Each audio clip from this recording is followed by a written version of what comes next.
Olá, bem-vindos a mais um programa Fechamento. A gente acabou de saber aqui que oficialmente o André Janones realmente retirou a candidatura, anunciou o apoio ao Lula. É mais um partido, na verdade dois, né? Era o Avante e o seu outro partido coligado, que agora se unem à candidatura do Lula. A gente teve mais pesquisas essa semana, e a capa da revista dessa semana trata de um assunto também que, vamos dizer assim, continuou movimentando as discussões, as análises ao longo desses dias, que foi essa distribuição de dividendos anunciada pela Petrobras, 87,8 bilhões que serão distribuídos aos acionistas. A gente sabe, obviamente, que o lucro em si não é um problema. Todas as petroleiras do mundo estão tendo lucros altos por conta do que aconteceu com o preço do petróleo, e decorrente, entre outros motivos, pela invasão da Rússia à Ucrânia e todas as consequências que isso tem acontecido. Mas no mundo você tem atitudes diferentes, posições diferentes.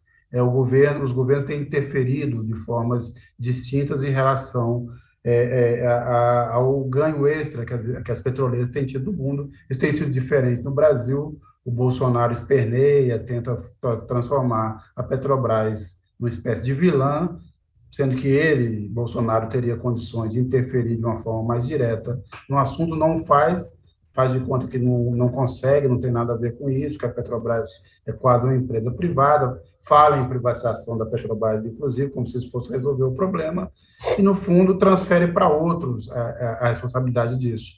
A gente sente na inflação, que é muito em consequência dessa alta dos preços dos combustíveis, do gás de cozinha. Os estados acabaram sendo punidos, transformados em vilões, foram obrigados a reduzir sua arrecadação de ICMS para tentar compensar ou deter o aumento dos preços dos combustíveis, e a Petrobras está aí, 87,8 bilhões de distribuição de dividendos para acionistas, grande parte deles hoje acionistas estrangeiros, né?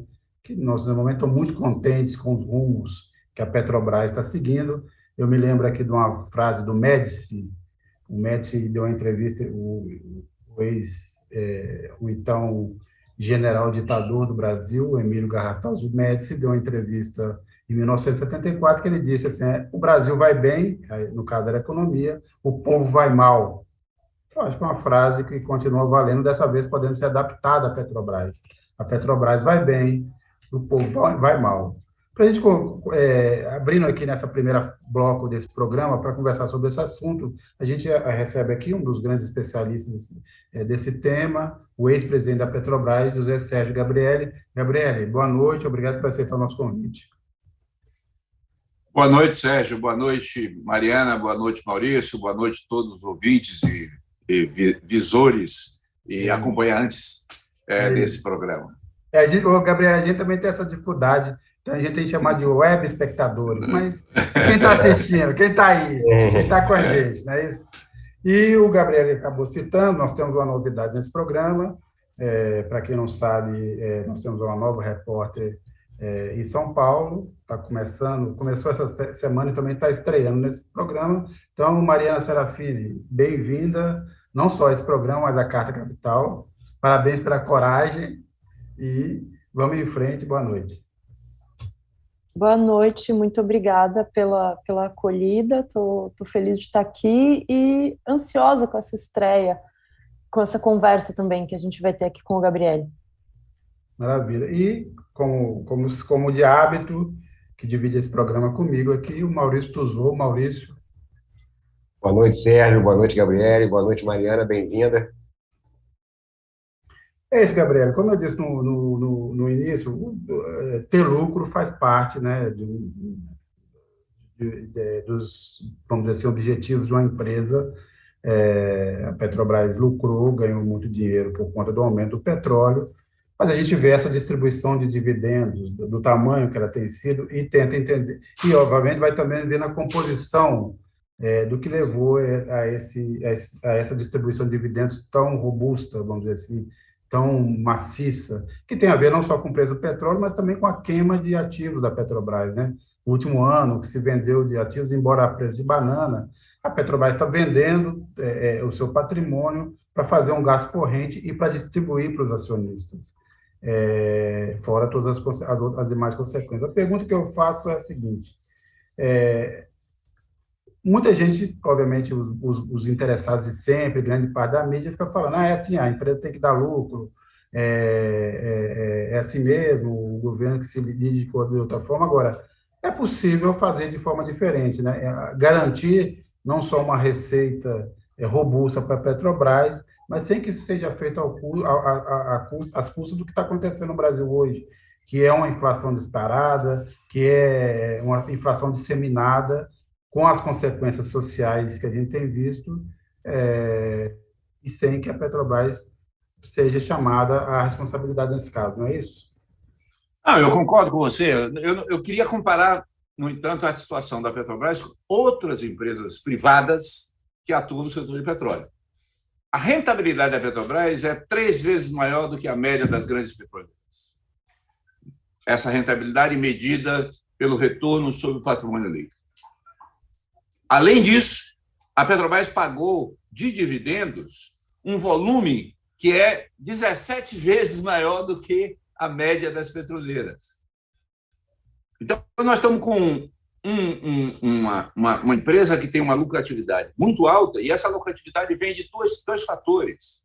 O primeiro fator, como você já mencionou, foi a venda de ativos, num processo de desmonte da integração da empresa, que deixa de ser uma empresa de energia para ser uma empresa focada no pré-sal da Bacia de Santos. E a segunda é, evidentemente, o resultado da política de ajuste de preços internacionais, que dá uma margem de lucro extraordinariamente elevada para a Petrobras. E isso seria, talvez, não fosse até tão grave um problema se parte desse lucro fosse reinvestido para a expansão da capacidade de produção, para novas áreas de produção, para a diversificação via a ampliação do portfólio de energias renováveis, para a ampliação do refino, para diminuir a dependência do Brasil da importação de derivados. Mas não. O que a Petrobras está fazendo é uma distribuição para os acionistas. Eu vou comparar, por exemplo, com a Exxon. A Petrobras vai distribuir em dólar os 88, 89 bilhões de reais, equivalem mais ou menos a 17 bilhões de dólares. A Exxon vai distribuir 7. Mas nota que ela vai distribuir 7 de duas formas. Ela vai distribuir 7, sendo 3 via dividendos. Então, a comparação real que nós temos que fazer entre 17 bilhões de dólares e 3 bilhões de dólares da Exxon, e 3,5, quase 4 bilhões da Exxon vai ser através da recompra de ações dos acionistas. O que é que acontece? É um dinheiro que sai da empresa e vai para o acionista, mas, em troca, entra na tesouraria da empresa a ação dela própria que fica na tesouraria. Portanto, é um ativo que ela pode usar mais tarde, revendendo para o mercado. Então, o que representa a política da Petrobras nesse momento? É um assassinato da empresa no médio prazo. Uma empresa que não investe, principalmente uma empresa de petróleo que não busca novas áreas de produção, não busca ampliar a integração com outros setores, é uma empresa condenada à morte. Então, a vantagem, eu não diria que há uma vantagem para todos os acionistas. Há uma vantagem dessa política para o acionista que tem uma visão de curto prazo. Mas existem acionistas que querem a empresa dando lucro no longo prazo. Gabriele, a Petrobras, assim, para a nossa geração, né, para nós aqui que estamos isenta já, e para a Mariana, que é mais novinha, é sinônimo de Brasil, né? Assim, e uma empresa que, pô, ela foi, assim, orgulhando o povo brasileiro e sempre se desenvolvendo em nível tecnológico e tudo mais, e o auge, né, aconteceu no período que você foi presidente, no período que o Dutra, né, já falecido, foi presidente também, que foi a descoberta do pré-sal, né? Era um momento até de euforia, digamos assim, né? E a Petrobras era vista, né, em toda a sua grandeza como uma indutora, né, a partir do pré-sal, uma indutora do desenvolvimento que se almejava para o país a partir dali, né? Só que depois tudo ruiu, né? Veio o golpe contra a Dilma, governo Temer, a mudança no modelo de partilha para concessão, a Lava Jato, o dinheiro que a Petrobras teve que pagar para o estrangeiro. Aí eu te pergunto, a Petrobras, como nós a conhecíamos, acabou? Aquela Petrobras nunca mais vai existir? É possível voltar de alguma forma a ser o que era antes? Olha, eu acho que aquela Petrobras de 2010, 2011 não volta mais. Eu vou dizer por quê. A minha visão é, primeiro, porque nós não temos mais as mesmas condições que nós tínhamos há 10 anos atrás no pré-sal. Nós já desenvolvemos várias áreas do pré-sal, existem vários operadores do pré-sal, e agora você tem a dinâmica do pré-sal é um pouco distinta do que era antes. Segundo, porque a nossa indústria de construção naval, nossa indústria de engenharia pesada está desmontada pela Lava Jato. As empresas brasileiras se desmontaram, foram totalmente, elas não têm hoje condições competitivas. Então, portanto, você tem aquela política de conteúdo nacional, você não terá mais. Terceiro, porque você tem um processo nos últimos anos de venda dos ativos da empresa que desmontaram essas vendas desmontaram a integração da empresa. A empresa hoje é uma empresa absolutamente caminhando para se tornar uma empresa focada na produção de petróleo. Ela está hoje praticamente proibida de expandir o refino, porque tem um acordo feito com o CAD para impedir a expansão das refinarias. Ela tem um acordo com o CAD também para se desfazer e sair do setor de gás natural. Ela já vendeu todos os gasodutos, já vendeu as termoelétricas, já vendeu as unidades fertilizantes, já saiu do biocombustíveis. Então, portanto, esse desmonte não se recompõe rapidamente. E dificilmente se recompõe da mesma maneira que era antes. Isso não quer dizer que a empresa vai continuar como é hoje. Nós podemos fazer várias alterações, sim, e ela voltar a ser mais importante do que é hoje para a economia brasileira. Nesse ritmo de venda e de esvaziamento da empresa, a sensação que a gente tem é que quando esse governo do Bolsonaro acabar, o que vai sobrar da Petrobras é o letreiro só, que eles não conseguiram vender. Então, queria que você falasse sobre isso. Eu acho que não vai ser só isso, porque vai ser difícil que eles vendam a Petrobras toda até o final do mandato deles. Como eu acho que a chance de Lula ganhar é grande, ou no primeiro turno ou no segundo turno, a menos que haja um golpe, acho que esse quadro vai se mudar a partir de janeiro. Então, de agora até janeiro, eu não acho que eles têm condições de acabar e deixar só o letreiro. Eles vão deixar uma empresa muito focada no petróleo, vão reduzir muito a atividade de refino da empresa e vão, digamos, sair de outras atividades. Então, é possível, a partir de 2023, tentar se recompor alguma coisa que foi perdida nesse momento. O Senatore, que está nos assistindo, Senatore, tudo bem? Ele diz, esses bandidos estão ficando mais ricos que os reis sauditas. A Gisele Saviani, esse Bolsonaro precisa cair urgentemente, antes que ele acabe com o meio ambiente e tudo o que resta de dignidade nesse país. E o Tiago Flores, grande abraço para toda a equipe da Carta Capital e um abraço especial ao grande Sérgio Lírio. Obrigado, Tiago Flores. Tiago Flores não é meu conhecido, não é meu parente, antes que ache que tem algum viés. Então, Tiago, bem-vindo, obrigado. Gabriele, então, pensando nisso, eu tenho aqui duas questões. Primeiro, o que é possível, então, fazer? Quer dizer, o que seria os passos iniciais ou centrais para mudar ou retomar um rumo da Petrobras que não seja esse que está seguindo? E dois, se o Bolsonaro ganhar, eventualmente, a Petrobras vai ser privatizada? Bom, eu acho que se o Bolsonaro ganhar, a probabilidade da Petrobras ser privatizada cresce, aumenta muito. O Guedes tem afirmado claramente essa proposta, vários segmentos do governo têm apoiado a privatização completa da Petrobras e, digamos assim, o mercado está muito ávido para que isso aconteça a preços baratos, de tal maneira que você possa obter uma empresa muito, muito forte e muito robusta como é a Petrobras de preço barato. Mas eu acho que ele não vai ganhar.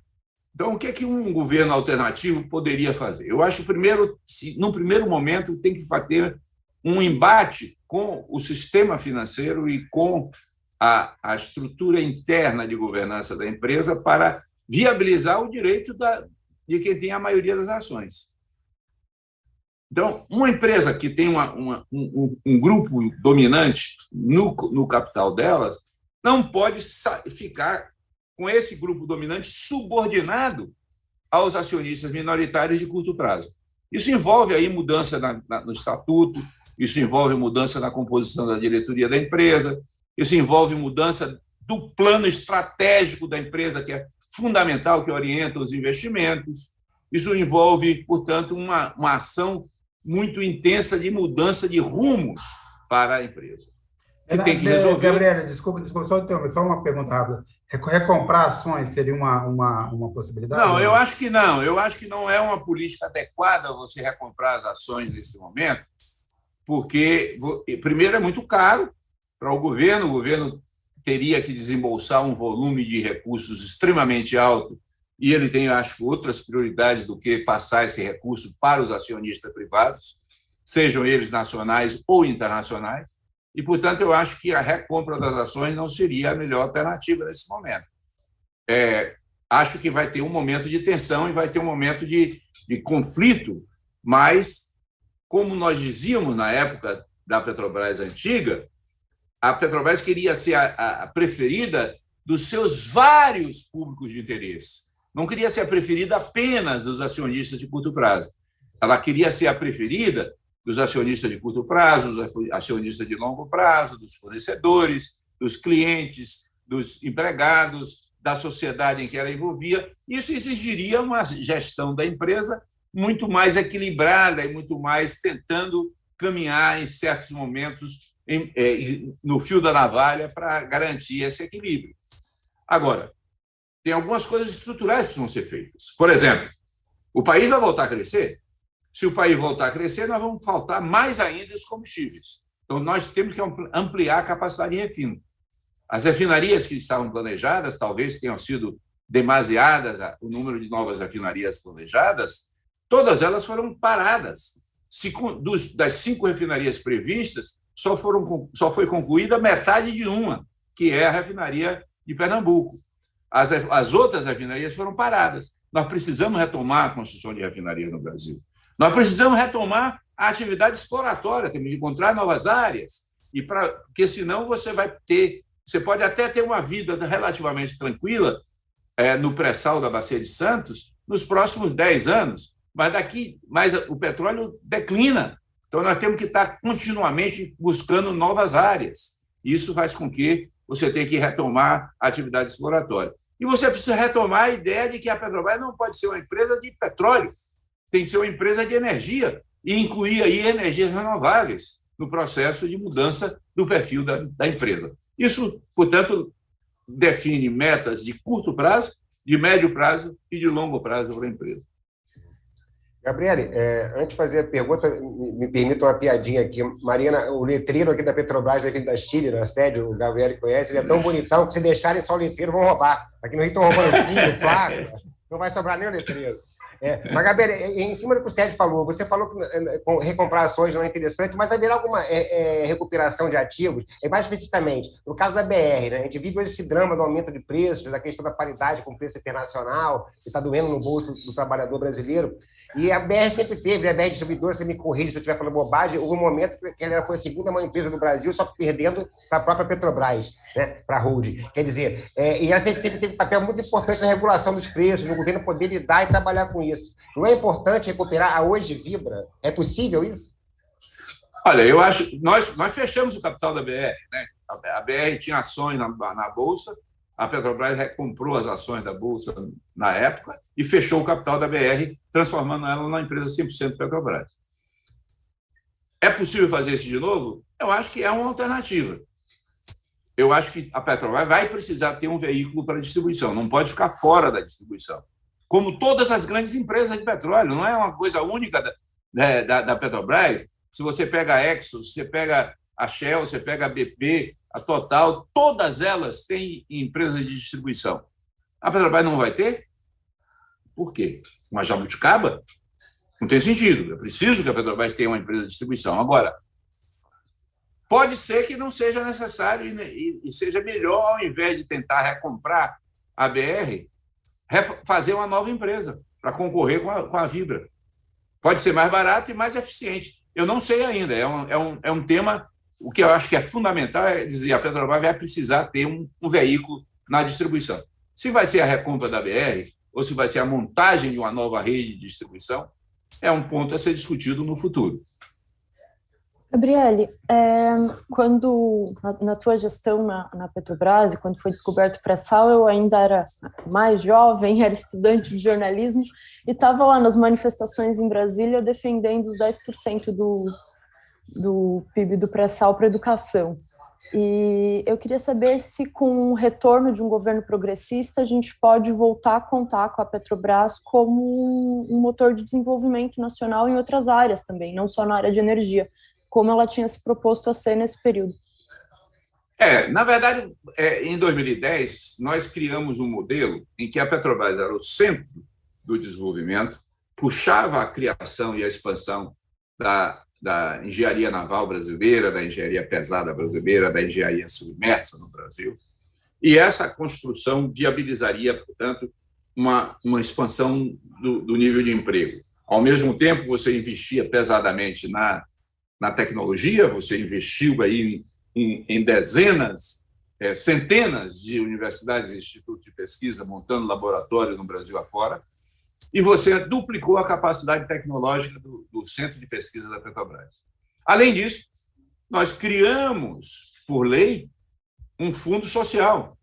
Esse fundo social captaria todos os recursos do petróleo e do pré-sal e, com os recursos desse fundo, você financiaria uma revolução na educação, principalmente na educação, mas também na saúde. Esse fundo está desmontado. Esse fundo não existe mais. Então, portanto, o processo de utilização dos recursos Petrobras, petróleo, para a educação precisam ser remontados, porque aquele fundo de 2010 não existe mais. Então, portanto, você que lutou pela verba para a educação, que no final ficou muito mais do que 10%, isso foi desmontado a partir de 2016. Pois é, Maria. Você foi nas manifestações, pelo menos se divertiu, né? Porque espero. O Gabriel, o Antônio Alberto faz uma pergunta aqui, o Antônio Alberto está nos assistindo. Se não recomprar as ações, como retirar a Petrobras das garras da Justiça dos Estados Unidos? Não tem como tirar nesse momento, eu acho que não tem como. Você tem que apenas trabalhar muito intensamente no limite da regulação. E isso é possível. Você tem, por exemplo, as empresas internacionais, particularmente as empresas em que os governos são controladores, são empresas que trabalham aí no fio da navalha, trabalham de tal maneira que você consiga que a ação do governo não seja contra o acionista privado, mas que seja compatível com os interesses sociais e os interesses privados. Então, o encontrar esse caminho de fio da navalha é sempre um caminho tenso, mas é possível. Acho que fazer uma conta simples, a Petrobras hoje está valendo 95 bilhões de dólares. Quanto é que custa comprar as ações da Petrobras hoje, que tem 2/3 do capital? 50, 60 bilhões de dólares. 50, 60 bilhões de dólares são, no mínimo, 250 a 300 bilhões de reais. De onde vai tirar esse dinheiro, minha gente? De onde vai tirar esse dinheiro? A estatização da empresa, da EDP francesa, a França resolveu estatizar totalmente a EDP francesa. O governo francês, a EDP é a maior empresa de energia da França, era privada, porém, o governo tinha 84% das ações da EDP. Então, a privatização, a estatização da EDP correspondia a 16% do capital da EDP. E o valor de mercado da EDP é em torno de 20 bilhões de euros. Portanto, o custo para o governo francês de estatizar a EDP está em torno de 6, 7 bilhões de euros, o que é absolutamente viável no caso francês, não é o nosso caso. O nosso querido amigo agora, que acabou de vencer as eleições na Colômbia, está enfrentando problemas o Gustavo Petro vai assumir no dia 7 de agosto a presidência, e a maior empresa da Colômbia é a Ecopetrol, que é a Petrobras da Colômbia. A Ecopetrol hoje tem 85% das ações do governo, 15% são de ações no mercado privado. Não há nenhuma ideia nesse momento de se recomprar essas ações. Há claramente um processo aí de tensão entre o governo, que tem uma política de transição energética muito mais firme, no caso colombiano, que depende, inclusive, mais do que o Brasil, do petróleo e do carvão, e vai ter que ter, portanto, um enfrentamento entre o governo de Gustavo Petro e o sistema financeiro. Esse enfrentamento vai ter que ser feito, não tem como escapar dele. Aliás, Gabriel, hoje saiu uma notícia que o governo atual, do Ivan Duque, está criando lá umas regras para dificultar a intervenção do Petro na empresa de petróleo da Colômbia. Inclusive fizeram uma loucura, quer dizer, eles aprovaram agora em março de 22, portanto, depois da eleição, que o mandato do Conselho de Administração e o mandato dos diretores da Ecopetrol vai ser maior do que o mandato de Petro. Então, é um banco central independente, quase é um banco central independente.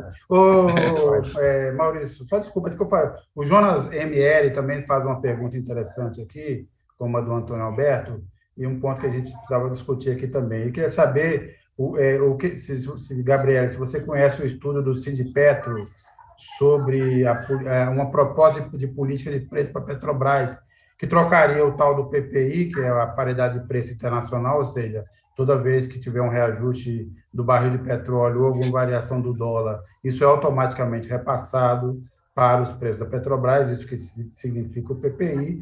Se você trocar isso para a ideia de 100% de lucro em cima do valor bruto,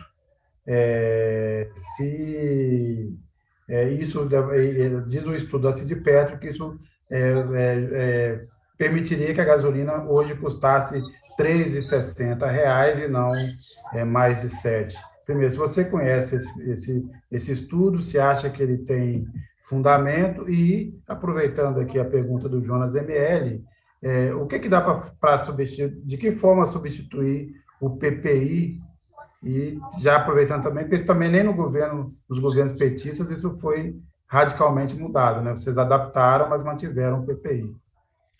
Olha, primeiro é importante dizer o seguinte: a chamada paridade do preço de importações não é paridade dos preços internacionais, é porque é paridade do preço de importações. É o preço internacional trazido ao Brasil, é como se nós fôssemos importadores de tudo. Ela é uma opção de política, ela não é uma lei, ela não é uma regra, e ela não é, nem do ponto de vista econômico, necessariamente a única alternativa. Então, é possível, sim, ter políticas distintas. Por exemplo, o que o Lula tem falado de abrasileirar os preços. O que é que significa abrasileirar os preços? Significa dizer o seguinte: 70% da nossa gasolina, mais de 70%, quase 80% da nossa gasolina, é produzida no Brasil, utilizando petróleo produzido no Brasil, com custos no Brasil que são muito menores do que os preços internacionais. Então, se você partir para usar uma política de preços que leva em conta o custo de produção e acrescenta uma margem que justifique o pagamento dos investimentos, que justifique os riscos inerentes ao negócio do petróleo, e eu não acho que seja necessário você definir essa margem a priori, não diria 100% ou 40%, não definiria um valor, mas definindo uma margem adequada para as necessidades de investimento, você não precisa passar para o mercado brasileiro todas as variações dos preços internacionais.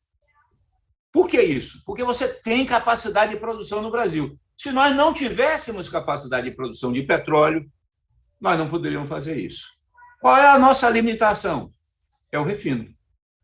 Como nós não temos capacidade de refinar, nós temos que importar 20% de gasolina e quase 30% do diesel e quase 30% do gás liquefeito de petróleo. Então, o que é que nós precisamos fazer? Nós precisamos desconectar o preço doméstico do preço internacional, abrasileirar esses preços e, ao mesmo tempo, acelerar o aumento da capacidade de refino no Brasil, seja via investimentos de desengarguelamento, de diminuir os gargalos que existem no sistema de refino brasileiro, seja na ideia de que você precisa, sim, expandir a capacidade. E a expandir a capacidade leva algum tempo. Você não consegue fazer uma refinaria de um dia para o outro. Você vai levar aí 4, 5 anos para fazer uma refinaria, mas tem que começar já. Gabriele, no Brasil a gente vive tempos curiosos, né? A Dilma foi afastada, né, por conta da pedalada lá, que eu, particularmente, até hoje não consegui entender 100%, né, o que foi aquilo. E o Bolsonaro depois entrou, né, cometeu aí delitos de A a Z, e, no entanto, não teve impeachment, né? Na Petrobras, a gente, né, teve aquela questão, né, que foi assim, levantada pelo Lava Jato, que naturalmente é muito importante, né, combater qualquer tipo de prática ilegal dentro de qualquer empresa, sobretudo uma empresa do porte da Petrobras. Mas o que se faz hoje talvez seja pior ainda, né? Desde a entrega que foi feita a partir da própria verba que a Lava Jato concedeu fez a Petrobras conceder como indenização, e agora com essa venda de ativos, com desinvestimento, né? Nós temos, por exemplo, além dessas vendas todas, tudo que você falou, nós temos 14% de queda nos investimentos de produção, que é investimento direto, né, para alavancar a empresa. Recentemente, o David Bacelar, né, presidente da Federação Única dos Petroleiros, falou na possibilidade da FUP entrar com uma ação contra a atual direção da Petrobras por gestão temerária, né, que o governo chamou de farra que está acontecendo na empresa. Eu quero saber o que você acha dessa ideia. Você sempre queria partir para revantismo, mas tu acha que é possível, do ponto de vista judicial também, tentar rever algumas coisas que foram feitas, ou responsabilizar mesmo que seja quem as fez? Olha, eu acho que tem que se fazer uma denúncia de que a política atual da Petrobras é uma política que favorece só e exclusivamente o acionista que tem interesse de curto prazo. E, portanto, é uma política suicida para a empresa. Essa denúncia eu acho que tem que ser feita. Não sei se necessariamente do ponto de vista judicial. A questão judicial é uma questão técnica que eu não responderia nesse momento. Eu não tenho... hoje, eu não sou advogado, né? Então, não tenho conhecimento técnico que possibilitaria uma resposta mais adequada do ponto de vista técnico sobre isso. Agora, que do ponto de vista de política econômica, do ponto de vista de política estratégica da empresa, é suicídio você reduzir investimentos e, ao mesmo tempo, distribuir dividendos, porque com isso você está contaminando o futuro da empresa. Portanto, é preciso, sim, denunciar essa política que está sendo feita nesse momento. Ainda sobre essa questão da capacidade de refino, você disse que a gente precisaria construir novas refinarias e que isso não se faz de um dia para o outro. Mas a gente tem, nesse momento, 6 ou 7 refinarias em processo de privatização. Foi privatizada a Landulfo Alves, na Bahia, que era uma das com a maior capacidade de refino, né? A gente teria como reverter esse processo de venda ou salvar essas que ainda estão na esteira da privatização e não foram privatizadas? Esse é um problema grave. Nós estamos caminhando na direção oposta ao que deveríamos ir. Quer dizer, ao invés de nós estarmos aumentando a capacidade de refino, nós estamos privatizando a capacidade atual sem que o setor privado invista em novas refinarias. Consequentemente, você vai desmontar um sistema que funcionava equilibradamente, vai criar monopólios privados setoriais e regionais e vai aumentar o custo total do sistema de produzir. É um contrassenso econômico do ponto de vista da sociedade e do ponto de vista da empresa. Acho que é possível reverter? É possível reverter alguns casos. Eu acho que talvez seja possível você entrar num processo de negociação com, por exemplo, o Mubadala, que é um fundo soberano do governo dos Emirados Árabes, portanto, uma relação governo a governo, você pode entrar numa conversa e tentar redefinir a participação do Mubadala no Brasil, mas isso é uma discussão de política internacional. Não é uma discussão econômica, é uma discussão de política internacional. Quanto às outras privatizações, eu acho que a luta contra a privatização das outras refinarias, a refinaria do Rio Grande do Sul, a refinaria do Paraná, a refinaria de Minas Gerais, a refinaria de Pernambuco, que estão previstas de serem vendidas, eu acho que nós temos que fazer ativamente denúncias e tentar impedir ao máximo que essa venda ocorra até o final das eleições. Gabriele, a conversa aqui está ótima, obviamente seus esclarecimentos são, vou até ser redundante, são muito cristalinos, mas a gente está chegando aqui ao fim desse primeiro bloco. Eu queria te fazer, provavelmente, agradecer a sua presença, dizer que espero que você volte aqui em outros momentos. Mas antes de você sair, eu queria só te fazer uma outra pergunta. Se você assinou a carta aí aos brasileiros e brasileiras pela democracia e pelas eleições limpas? Olha, eu não só apoio a carta, como acho um movimento extremamente importante. Do ponto de vista físico de assinatura, eu estou, digamos assim, pela idade, com certas dificuldades de entrar no sistema de assinar, mas farei isso o mais breve possível. Mas se apareceu uma caneta, uma caneta e um papel, você assina. Exatamente. Eu estou divulgando. A carta bateu em 1 milhão, está todo mundo esperando agora a assinatura do Bolsonaro, ele foi chamado, foi convidado para assinar. Mas, Gabriela, então, boa noite, obrigado. Mas antes de você sair, acompanha com a gente aí, que o Bolsonaro voltou a falar dessa carta aí que na verdade será divulgado, lançado oficialmente na próxima quarta-feira, 11, no Largo do São Francisco. É uma ideia de advogados, juristas, empresários, sociedade civil. Mas só antes de você sair, acompanha aí com a gente o que o Bolsonaro falou agora mais recentemente sobre essa carta. Então, Gabriel, obrigado, boa noite, até a próxima. Da Alemanha, boa noite. Da República Democrática da Alemanha, da Coreia do Norte, tudo tem a palavra democracia no meio. E ninguém que porventura queira dar um golpe, vamos dizer, vai dizer que não é democrata, vai dizer que é democrata. Então são contradições. E tento me jogar para o lado como se eu estivesse preparando um golpe. Que golpe eu estou preparando? Qual é o golpe? Pedir transparência eleitoral? Você é contra a transparência? Você é contra a verdade? Você é contra a garantia que o teu voto vai para aquela pessoa? E se aquela outra pessoa já tem 49% de intenção de votos, por que não garantir a eleição dela no primeiro turno? Com mais transparência. Vejam relações do PCdoB com a Coreia do Norte.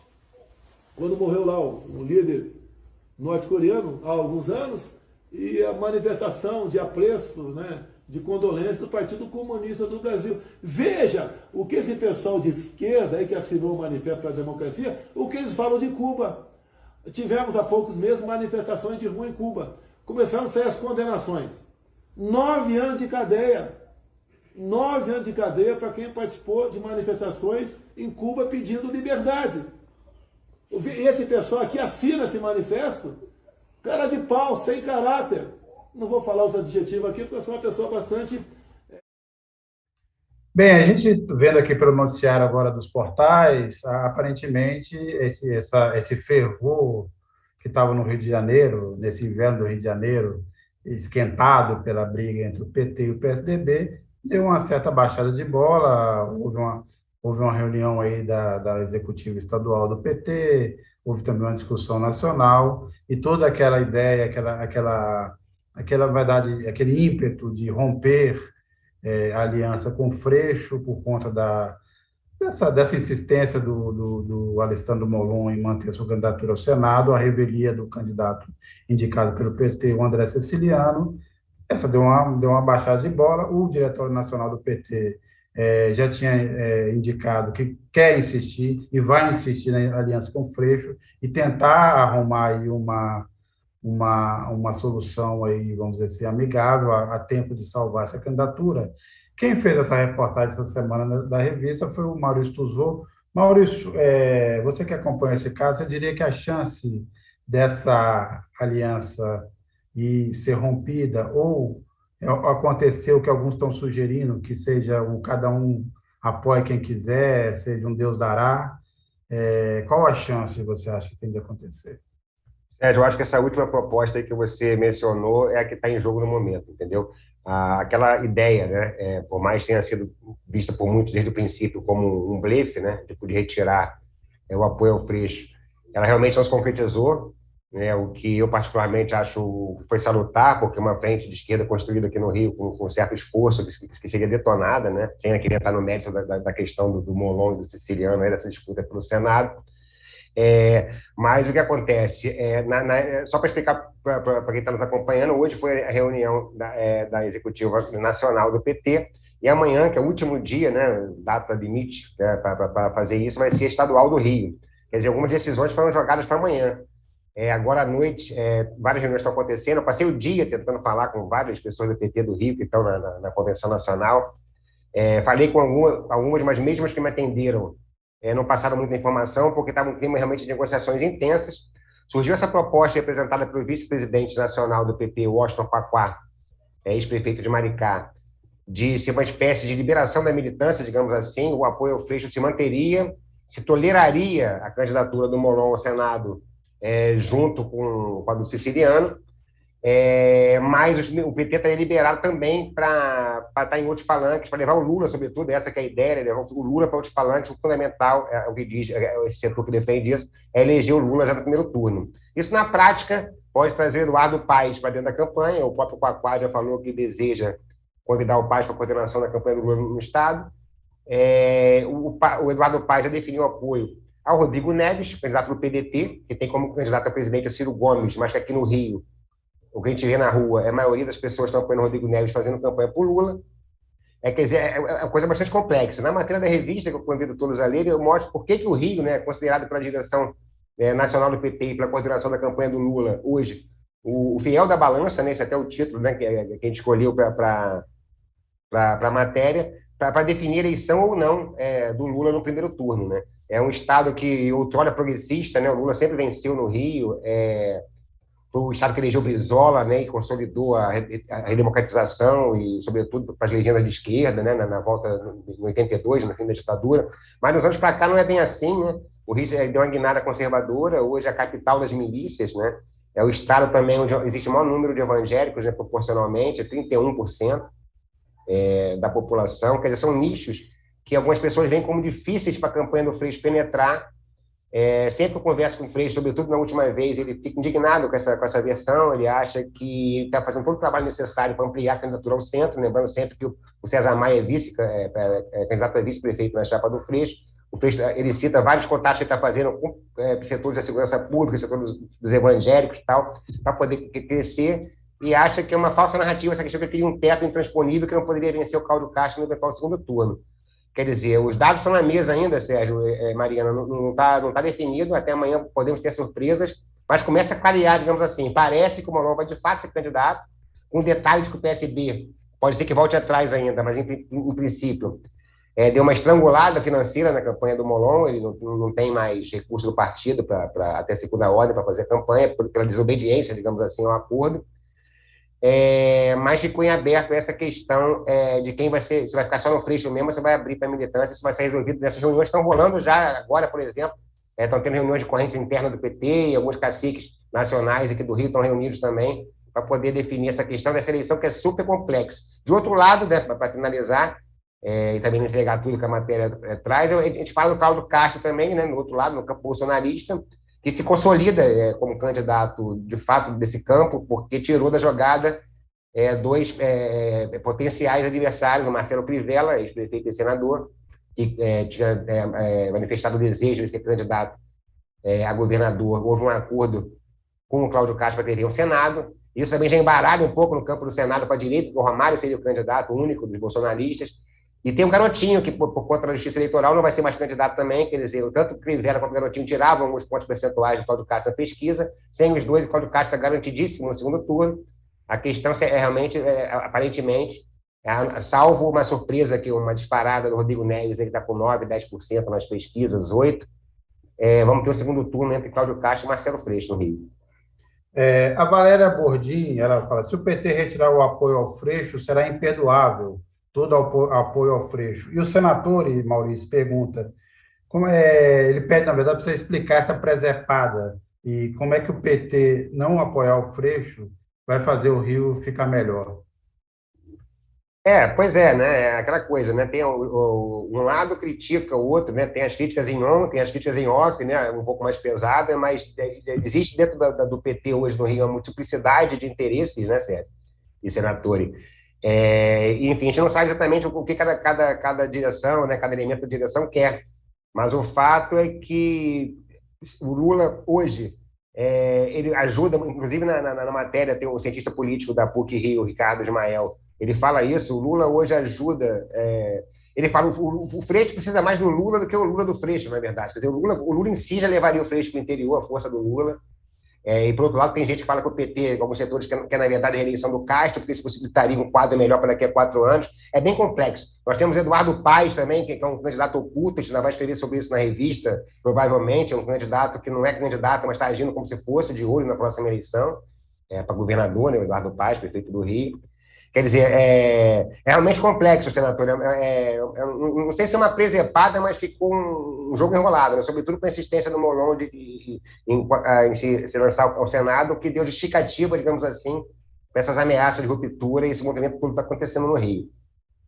Agora, emendando isso, quer dizer, você levantou um ponto importante, Maurício, que é o peso que o Rio de Janeiro terá particularmente nessa eleição, até porque vencer o Bolsonaro no Rio de Janeiro seria também um marco importante para o Lula, já que o Rio de Janeiro vamos dizer assim, o estado, né, eleitoral, o estado da ascendência política do Bolsonaro. E a gente tem visto aí, saíram mais 2 pesquisas, e o pessoal vive aí uma gangorra, né, de emoções com pesquisas.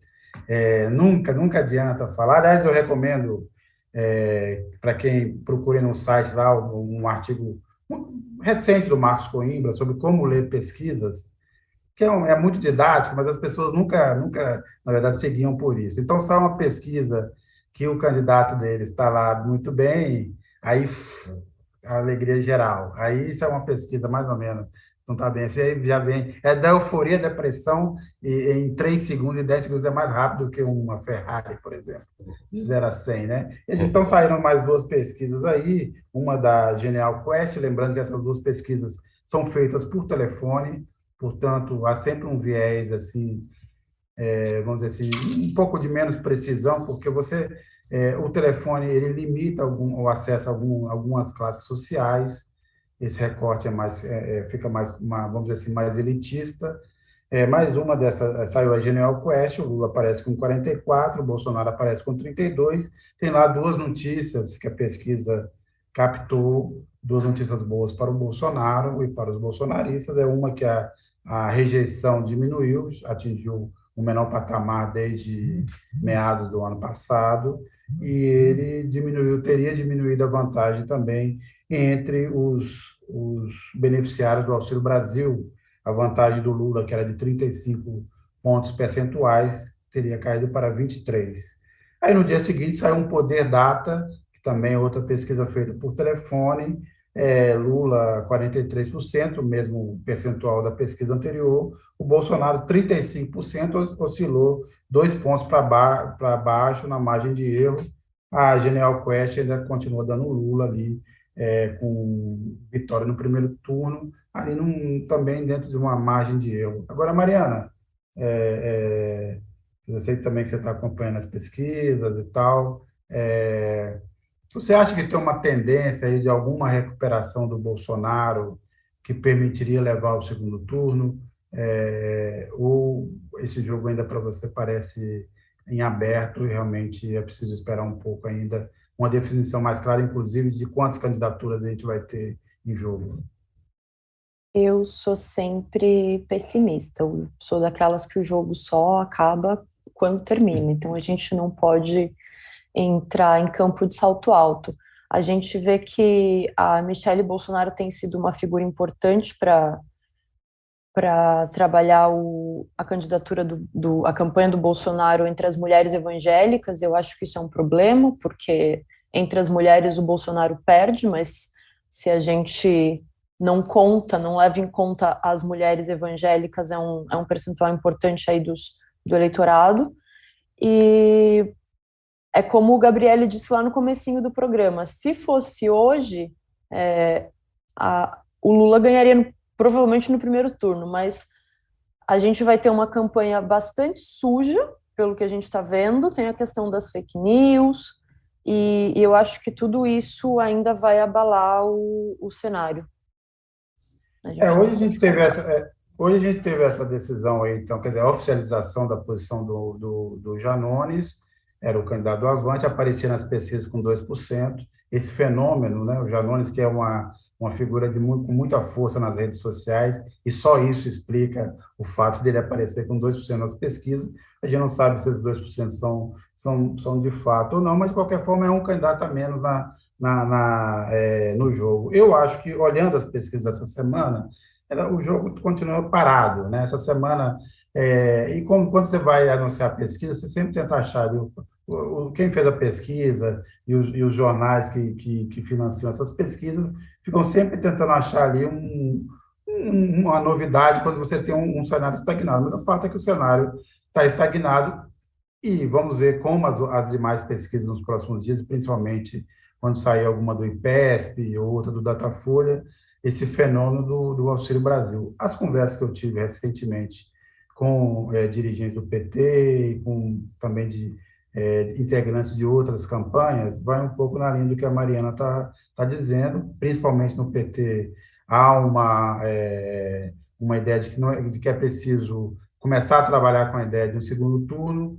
Acham que a injeção de dinheiro, não só do Auxílio Brasil, mas dos outros benefícios, quer dizer, o pagamento em dobro para os caminhoneiros e para os taxistas, vai despejar já em agosto metade dos 42 bilhões que isso vai injetar, que aquela PEC do kamikaze, ou a PEC da compra dos votos, prometeu até o final do ano. A gente está vivendo também aí uma recuperação do emprego, porque o setor de serviço voltou a abrir, você tem aí, portanto, também uma perspectiva de um crescimento maior da economia do que estava sendo previsto, embora a gente tenha visto essa semana que a indústria voltou a registrar uma queda depois de 4 meses de alta, o mundo está caminhando para uma recessão, mas, de qualquer forma, você tem um cenário um pouco mais favorável. E é essa a última esperança do Bolsonaro, é tentar recuperar aquele bolsonarista desiludido, aquele que votou em 2018, mas que não quer voltar agora. O tamanho dessa franja não se sabe, porque tem muita coisa para colocar na conta. O fato é que, quando você olha esses números que parecem favoráveis ao Bolsonaro, ou seja, caiu a rejeição, houve uma melhora ali entre os beneficiários do auxílio emergencial, do Auxílio Brasil, isso ainda é pouco relevante. Os especialistas falam em 1 ou 2 pontos percentuais que o Bolsonaro pode ganhar aí daqui até outubro, e aí entra a conta da aritmética, que quantos candidatos vão ter? Se você chegar na reta final com uma maioria do Brasil querendo que o Bolsonaro saia, ou seja, a maioria rejeitando o governo dele, preferindo que ele saia, talvez você tenha uma antecipação da eleição para o primeiro turno. Então, o que aconteceria? Você teria uma migração de votos da base do Ciro, ou até, eventualmente, da base da Simone Tebet, no movimento para decidir logo, ou seja, antecipar para o primeiro turno o que seria o segundo turno. Então, isso tudo ainda está em aberto, mas, nesse momento, o que eu acho que as pesquisas mostram aí, um viés nesse momento de o Lula ainda tem possibilidade de ganhar no primeiro turno, mas ainda ali na margem de erro, Isso, quer dizer, a vantagem que ele tinha um mês atrás já não é a mesma, mas também pode ser revertida. Lembrando também que a campanha ainda, de fato, não começou. Você vai ter os programas de televisão, você vai ter os debates, você vai ter outros jornalistas gostam de chamar de sabatinas, que são, na verdade, as entrevistas. Sabatina sempre me parece uma coisa assim muito pomposa. Então, o cara precisa ser sabatinado, talvez para virar papa, para ir para o céu, sei lá, para estar dando uma entrevista, né, o candidato. Mas vamos lá, para sabatinas. Então, eu acho que esse é um pouco do resumo do que está em jogo. O caso agora é esperar as próximas pesquisas, e para quem fica aflito é isso.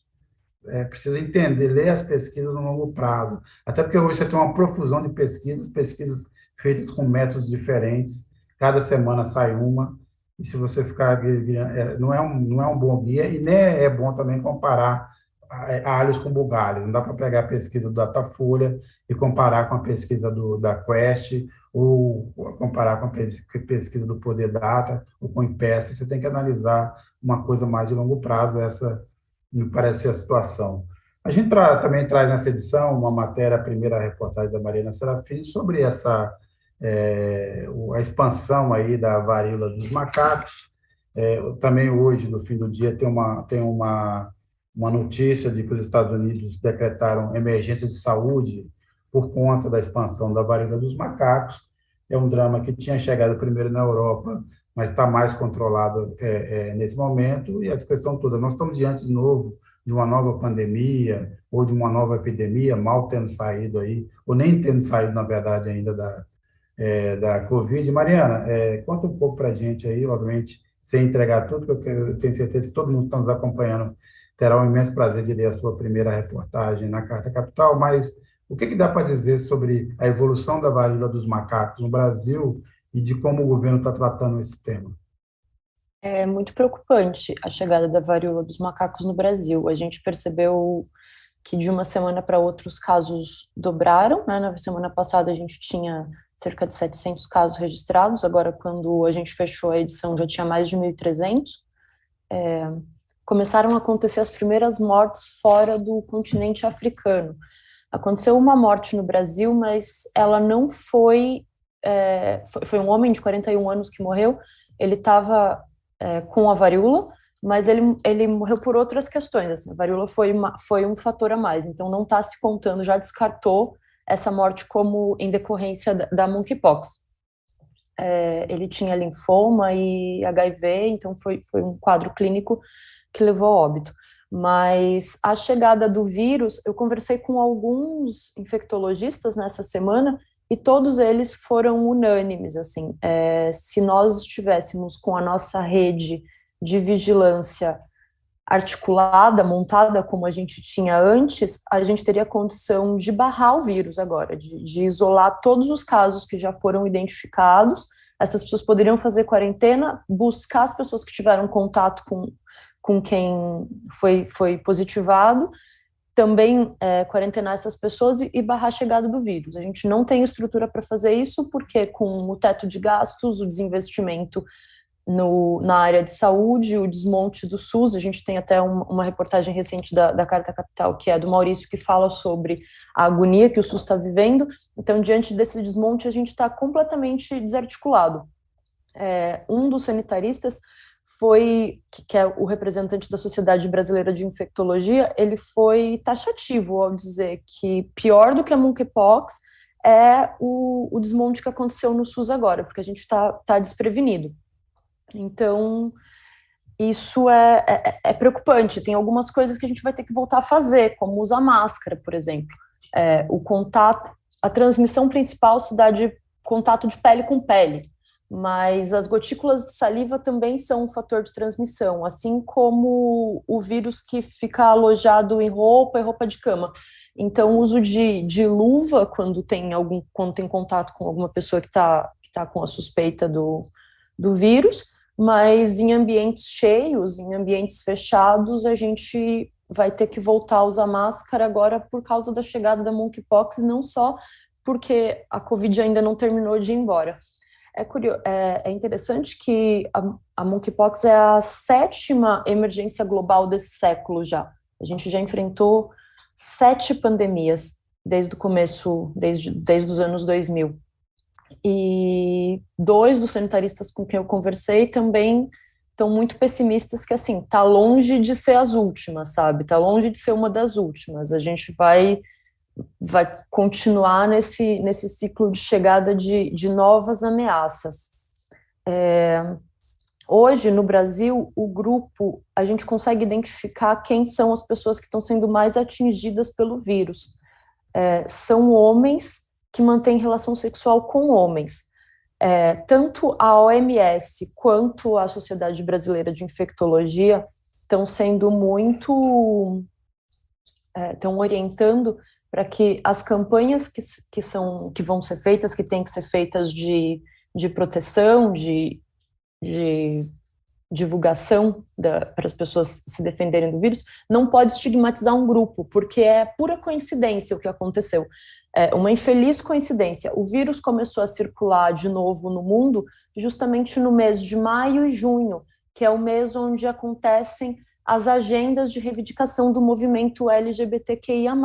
Acontecem as paradas na Europa, acontecem as manifestações nos Estados Unidos e no Brasil também. Então, calhou que nesse momento essas pessoas estavam reunidas e foi um terreno fértil para a proliferação do vírus, mas poderia ter sido no Carnaval, por exemplo. Na Marcha para Jesus também, né? Na Marcha para Jesus também.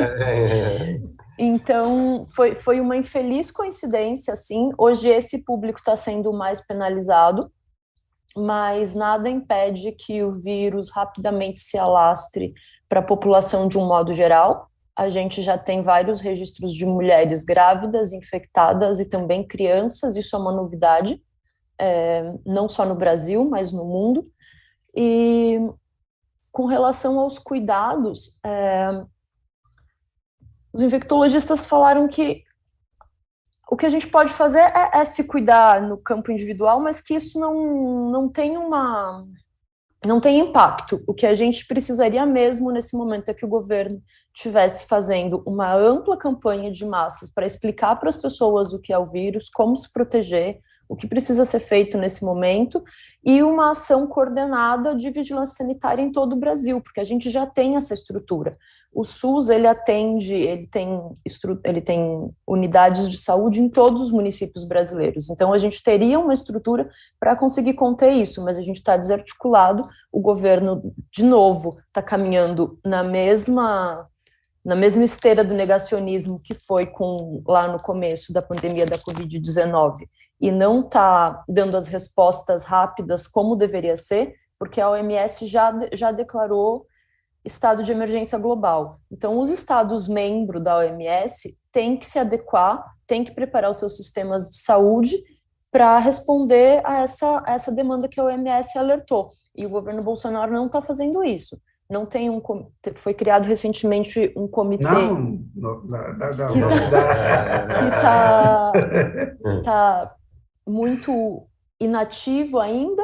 Teve o anúncio da compra de vacina, que foram poucas doses, 50 mil doses, e que também não é uma super coisa nesse momento, a vacina, porque diferente da Covid, não vai vacinar a população toda, vai vacinar as pessoas que estão na linha de frente do combate e os pacientes em casos mais graves, mas a vacina não é, no resto do mundo também não está sendo uma coisa, o que está sendo feito em outros países que a gente está vendo é isso, decretar estado de emergência e começar as campanhas de proteção e de informação, porque a informação nesse momento é a nossa maior arma contra esse vírus. É curioso que um dos tópicos da nota da Sociedade Brasileira de Infectologia é, por favor, que as pessoas não cometam crueldade animal contra os macacos. A gente chega nesse ponto da ignorância, sabe? Porque se não tem ninguém falando o que é e como é que acontece, a gente corre risco de acontecer esse tipo de coisa. Os macacos não são transmissores, o vírus vem de um roedor. Então, é grave e a gente tem que ficar alerta e se proteger, cuidar dos nossos, porque a gente, de novo, está sem comando central.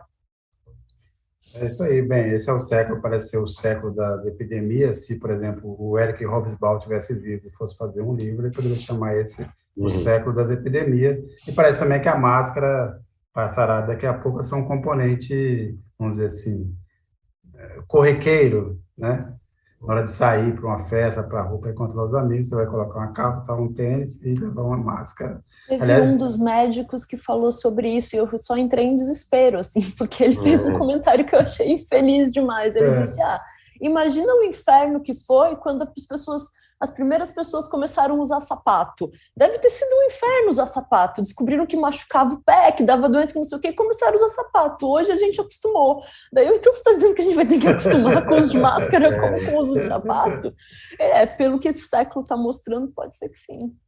Pois é. Bem, Maurício, qual a sua dica aí da semana para o pessoal? O que é que o pessoal vai precisar ficar de olho?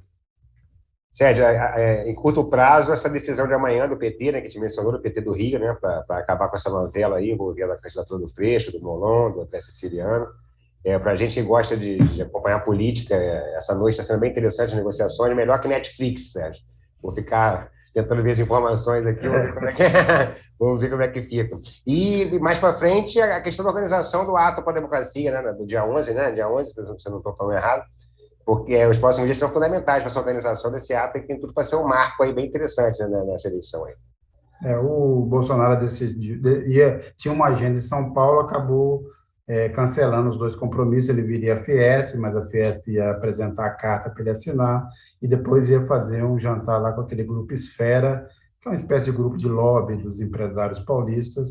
Ele acabou cancelando as duas agendas, e, de certa forma, acaba se afastando, ficando isolado, diminuindo o grupo de apoio dele, mesmo entre o empresariado. Mariana, e sua dica da semana? Sua primeira dica da semana? A primeira dica da semana é que a gente se mantenha atento com relação a monkeypox, use máscara. Em hipótese alguma, se aproxime de uma pessoa que está com sintomas, acione a UBS, porque a gente está tendo que agir por nós mesmos.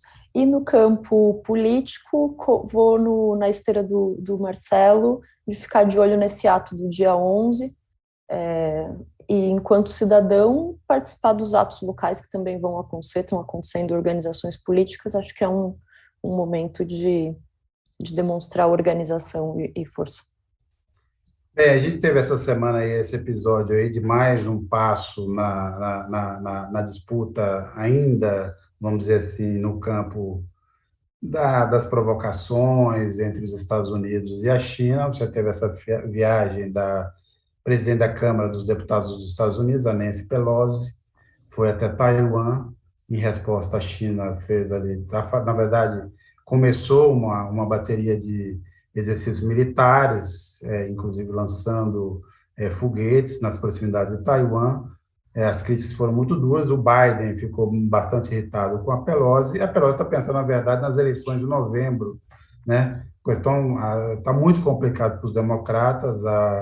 A imagem do Biden, a aprovação do Biden é muito ruim, né? Está aí na casa dos 33%, 35%. Os democratas temem uma derrota nas eleições de meio termo, essas eleições que vão renovar parte da Câmara dos Deputados e algumas cadeiras do Senado, o que poderia dar uma maioria aos republicanos, e aí sim a segunda parte do mandato do Biden ficaria muito complicada, o que acabaria abrindo portas para o retorno do Trump. Então, toda vez que um partido, seja republicano ou democrata, que está no poder nos Estados Unidos, o que faz quando está em baixa? Arruma uma confusão internacional, uma guerra, uma provocação. Quer dizer, vou mostrar o nosso poder imperial, e funciona, né? Porque, em geral, o eleitorado dos Estados Unidos gosta dessas coisas, os eleitores e os americanos médios gostam desse exercício constante desse poder imperial. Agora, está trabalhando de novo num terreno muito crítico, porque você tem... A China já estava do lado da Rússia na invasão da Ucrânia, porque teme que o Ocidente faça com ela o que fez com a Rússia, ou seja, a OTAN estava se expandindo para cada vez mais próximo das fronteiras da Rússia, e a Rússia, obviamente, sem nenhuma razão, sem nenhuma defesa do que o Putin fez, acabou tomando essa decisão de iniciar essa guerra sem fim até agora, sem nenhuma perspectiva de término com a Ucrânia. E agora você tem essa nova provocação nas barbas da China, a China que acha que Taiwan é parte do país, e, portanto, já disse, já escreveu, já fez declarações, inúmeras declarações, de que, em algum momento, Taiwan, seja pela diplomacia ou seja pela força, será reintegrada à China. Então, esse é mais um capítulo dessa guerra, de uma guerra longa, de uma nova guerra fria que está se estabelecendo, porque você tem aí uma troca de poder econômico, né? Os Estados Unidos estão perdendo sua relevância, e os Estados Unidos perder a relevância, carrega o Ocidente junto, enquanto a China, mesmo, apesar do péssimo resultado da economia no último trimestre, caminha para ser a maior economia do mundo em pouco tempo. Já é em questões de paridade de poder de compra, mas será daqui a pouco também a maior economia nominal. Isso, obviamente, vai provocar aí muitas, vamos dizer assim, cataclismos, vai mover muitas, vamos dizer assim, as placas